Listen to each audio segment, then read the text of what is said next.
Well, I've got a lot of stuff to go over. In fact, a lot of good news to share with you today. But first, let me just talk to you about this weird time that we're living in, where we have the Amish, the Orthodox Jews, and the hippies all coming together. I don't think in my lifetime I've seen a wider, bigger tent for a presidential candidate than this. Have you? The Amish, the Orthodox Jew, and the hippies. It's like a joke. They all walk into the voting booth.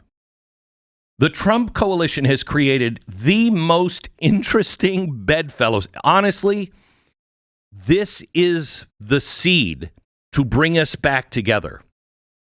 If this campaign can bring these people together, including RFK Jr., his running mate, Tulsi Gabbard, Elon Musk, this is an exciting time to live in America.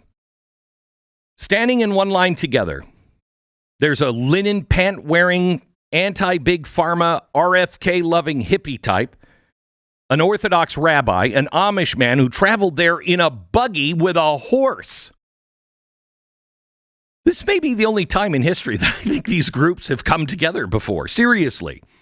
New poll from Nishma Research showed 93% of ultra-Orthodox voters are now voting for Trump. Have you seen the videos that came out with the ultra-Orthodox going out and doing like car parades? And I mean, it is bizarre. I mean, to your point, you never thought you'd see the Amish and the world's greatest tech mogul voting for the same candidate, right? Like that. I mean, it's crazy. It really is bizarre. It's crazy. And then you have the, crunchy type wearing a Make America Healthy Again hat with the, oil diffuser bracelet that she had to wear. I mean, it is nuts. I saw an article the other day. I think it was, I can't remember who it was featuring, but they were calling it the crunchy conservative vote. Yeah. Which is not something I'd ever heard before, but I think I'm actually. Oh, you're totally there. Good God, you are so crunchy these days. I know. This is a man. When I first started, back in the day, when I first started, he was for Big Pharma as an intern for the Glenn Beck, morning show. Right. Yeah. My main job was going directly to Dunkin' Donuts to get him some sort of, egg, cheese, bacon thing on like a donut. Yes. They're like, we don't even make that, sir. And You will. Glenn demands it. And now you're a crunchy conservative. The mighty have fallen. I would have been drinking that weed killer with you. Yes, I really would have. I really would have. So Trump lost Pennsylvania by 80,000 votes. How many Amish people are there in Pennsylvania? 90,000. And they are impressive. In Pennsylvania's 11th district, 2,000 Amish people just registered to vote, and they're coming out for Trump. Now, if you're like, I don't know, it's raining, I don't know if I can go stand in line. These people hitched up their horse after feeding their horse and scooping their poop out of the stall, hooked them up to a buggy, and then went out on the open road with crazy drivers in the morning to vote. I don't know. I think we could do it. I think we can. I think we have the technology. But maybe that's just me.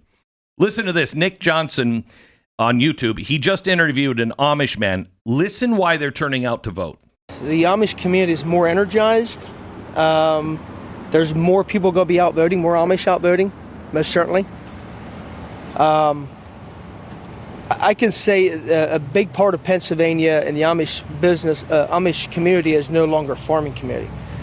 We're mostly business folk. We understand the importance of having a sound economy. But, the past 4 years, I think most people can say it looked like they were making more money. And at the end of the day, they were making less. These guys, I mean, they're paying attention. They're paying attention. It's incredible that the entire country went through what the Amish have gone through. It's all hit us the same way. Yeah. That's incredible. Yeah. So no matter what anybody says, this MAGA movement is very, very diverse. It's very diverse. I'm hoping that the independents have been being picked up because, I mean, that's what this thing is. It's no longer, they're just clinging to their God and their guns. It's not that. Have you seen the Trump ads lately? The Trump ads are all about, instead of just saying, make America great again, it's, we don't have to live this way. We are a great nation, a great people that can rebuild. But the choice is right now. Are we going to rebuild or are we just going to turn the lights out? That's the choice. Today is the day that I believe we proved Thomas Jefferson right. He said, trust the American people. Now, the left does not trust the American people. I mean, you can't raise a squirrel from birth without the government coming in, kicking down your door with guns and beheading the squirrel. I mean, that's nuts, gang. That's nuts. I know. You did the squirrel joke again. I know, a good squirrel joke. Okay, that's crazy. It is. It is crazy. So trust the American people. One side does not trust the American people. That's why they lie to you all the time, because they don't think that you can handle their truth.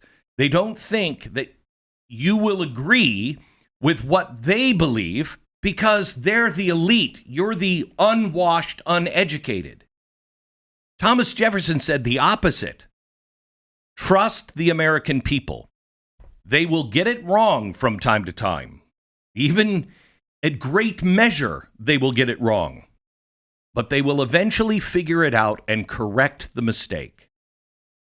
I think America is on the verge of correcting the mistake. And I don't mean the Biden-Harris administration. I mean the mistakes of going down this road where all we do is pick ourselves apart, say that we're a washed-up country, only look at the scars, only look at the bad things. I have no problem looking at the bad things of America. I don't.